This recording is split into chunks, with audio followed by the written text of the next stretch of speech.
Are you a photographer who is newer to newborn sessions, or you're wanting to transition into photographing newborn sessions, but you're not sure where to start? Newborn sessions seem so overwhelming with this tiny baby. There's a lot of safety things involved, and it can be difficult to photograph inside people's homes when it comes to those dark, not everyone has great natural light in their homes. And so if you're someone who's intimidated by getting started with newborn photography, but it's something you really think you want to get into, you're going to want to watch the rest of this video, because I'm going to be talking about how you can dive into getting started with newborn photography.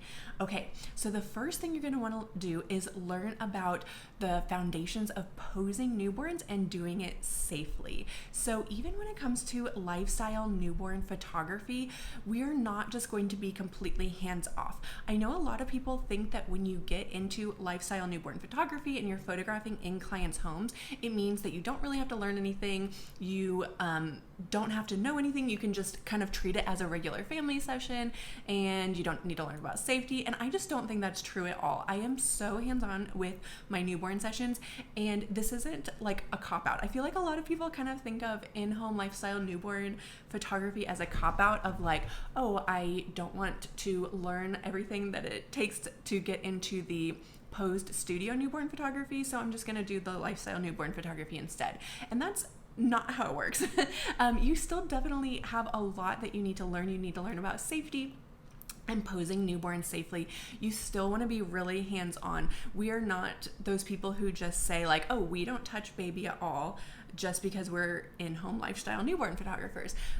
It is really important for you to be really hands-on with baby and with moms. They don't know how to pose baby in a way that is most flattering, and so it is really important that like we learn how to pose babies safely, even if we're not putting babies into those crazy unnatural poses. That's why we get into in-home lifestyle newborn photography, because we like the candid, the natural, and the authentic, but that doesn't mean that we never touch baby. It just means we're not doing the weird froggy poses. Sorry, I don't mean to say weird, because that is beautiful and there is a space for that, but that's not what we do as in-home lifestyle newborn photographers, right? We want something that looks more natural, but that doesn't mean we never touch baby. It means we just put them in those natural poses, and it means we are still becoming hands-on with posing mom and posing the entire family as well as baby alone. So the first thing you're going to want to do is learn how to safely pose a newborn. Now, if this is something that you have no idea how to get started with, or you have just been posing your newborn families the same as you would like a regular family session, then I want you to go ahead and download my free posing guide for newborn photographers.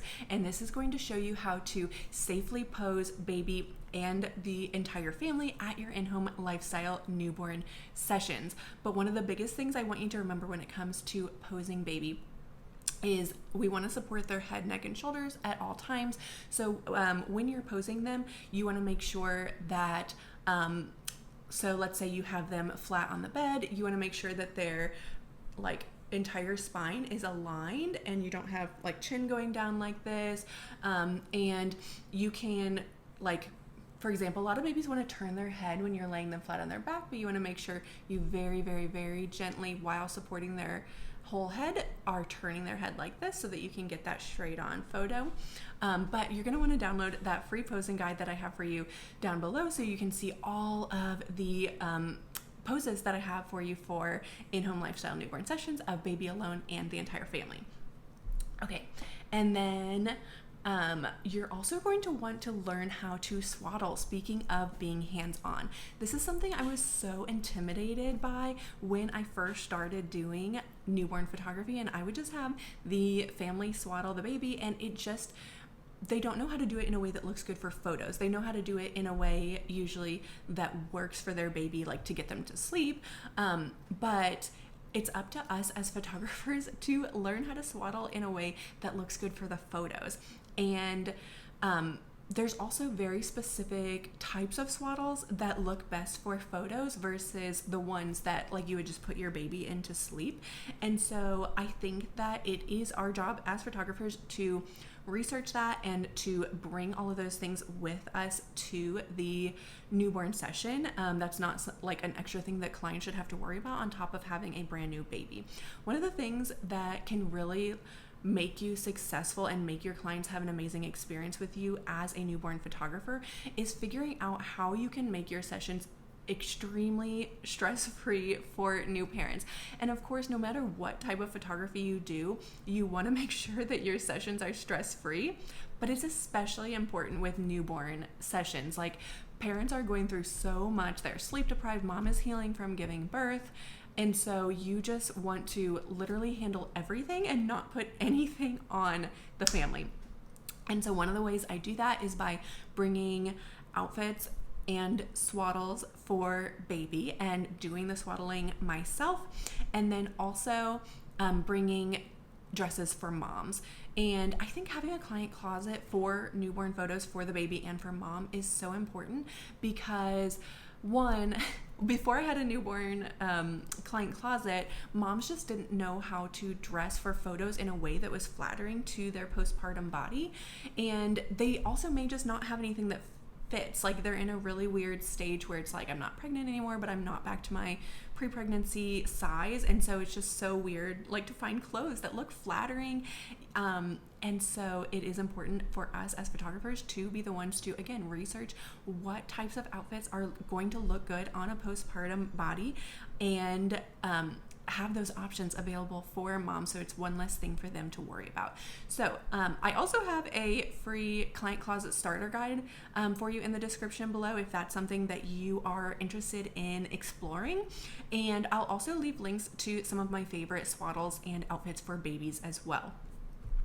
Okay, and then number 3 is really learning how to use natural light, even if you're in a situation that doesn't have great natural light, because you're going to be walking into clients' homes. A lot of times you kind of have no idea what you're getting started, like what you're getting into. I know my home, unfortunately, doesn't have very good natural light, and a lot of homes that I am photographing babies in also don't have very good natural light.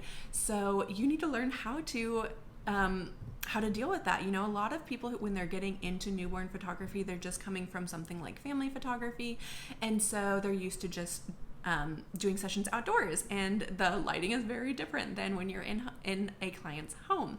And so learning how to really utilize that window light to the best of your ability, making sure that you are, for example, turning off all lights in the home can really make a huge difference in your photos.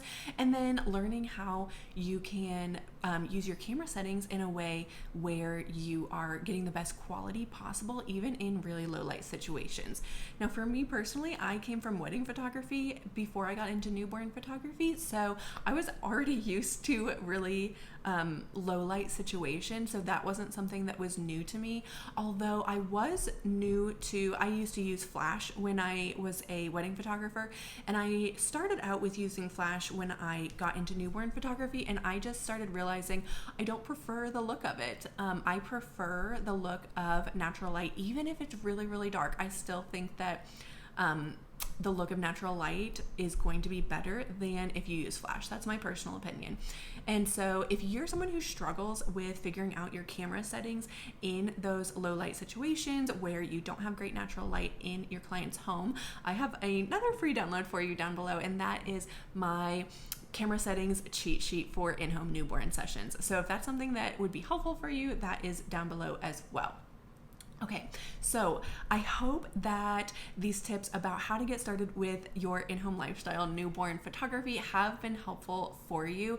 I know that it can be so intimidating to learn something new and to work with these teeny tiny babies that seem so fragile, and I just want to encourage you that anyone can do it. And it seems like it's a lot to learn when you are just getting started or you haven't started yet, and it can seem like maybe just being more hands-off is the easier way to go. But I promise you, if you really take the time and learn how to be hands-on, take charge of the session, and make your session an amazing experience and a stress-free experience for new moms, you are going to go really far, and you are going to love newborn photography, and your clients are going to love you. So I hope this was helpful. I have all those free resources for you linked down in the description below, and let me know what you want to learn next when it comes to newborn photography, because I would love to make videos that are super helpful for you specifically.